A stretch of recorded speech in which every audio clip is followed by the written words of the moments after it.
নমস্কার বন্ধুরা, পম্পার ঘরোয়া রান্নায় আপনাদের সবাইকে স্বাগত। আজ বানাবো সামুদ্রিক ট্যাংরা মাছের ঝোল। তার জন্য এখানে আমি 6 পিস ট্যাংরা মাছ নিয়ে নিয়েছি।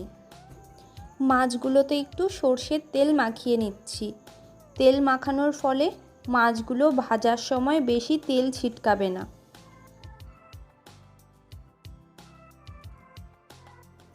এবার মাছের মধ্যে মাখিয়ে নেব লবণ ও হলুদ।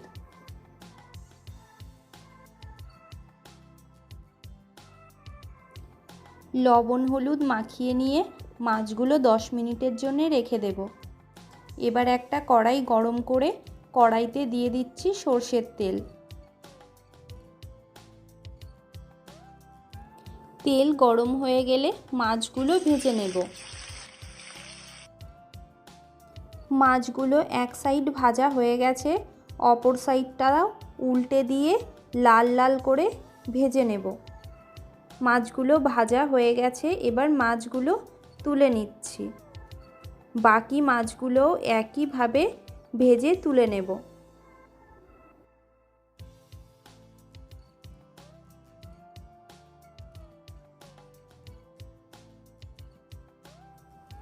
এবার ওই মাছ ভাজা তেলের মধ্যেই দিয়ে দেব লম্বা লম্বা করে কেটে নেওয়া আলু। আলুগুলো এবার 5-6 মিনিট মতন ভেজে নেব।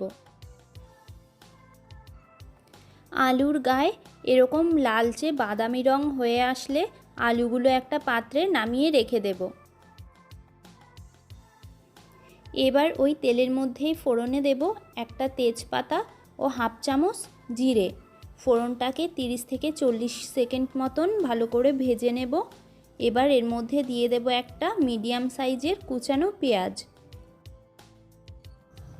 পেঁয়াজটা ভালো করে ভেজে নিয়ে পেঁয়াজের গায়ে হালকা বাদামি রং ধরে আসলে পেঁয়াজের মধ্যে দিয়ে দেব 1 চামচ জিরে বাটা, হাফ চামচ আদা বাটা ও 1 চামচ কাঁচা লঙ্কা বাটা। সব মশলাগুলো 2 মিনিট মতন খুব ভালো করে মিশিয়ে নিতে হবে। মেশানো হয়ে গেলে এর মধ্যে দিয়ে দেব পরিমাণ মতন হলুদ ও স্বাদ মতন লবণ। এবার সব মশলাগুলো খুব ভালো করে কষিয়ে নিতে হবে যতক্ষণ না পর্যন্ত মশলা থেকে তেল ছেড়ে আসে।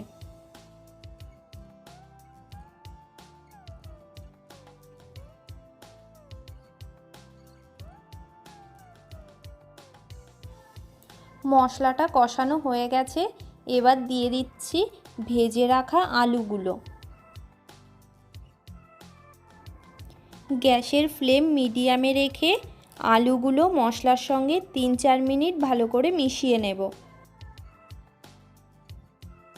মশলা থেকে পুরোপুরি তেল ছেড়ে আসলে এর মধ্যে দিয়ে দেব পরিমাণ মতন জল। ঝোলটা সব কিছুর সঙ্গে মিশিয়ে নিয়ে গ্যাসের ফ্লেম হাইতে রেখে ঢাকা বন্ধ করে 5 মিনিট মতন ঝোলটা ভালো করে ফুটিয়ে নেব। ঝোলটা ভালো করে ফুটে গেলে ভেজে রাখা মাছগুলো দিয়ে ঝোলের সঙ্গে মিশিয়ে নিয়ে ঢাকা বন্ধ করে আরও 5-6 মিনিট রান্না হতে দেব।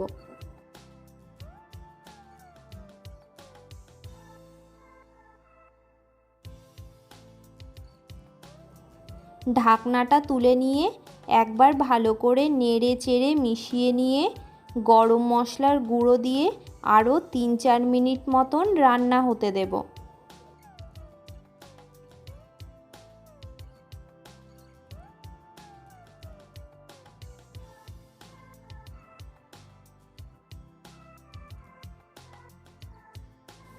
নামানোর আগে ধনেপাতা কুচি মিশিয়ে নিলেই রেডি হয়ে যাবে সামুদ্রিক ট্যাংরা মাছের ঝোল।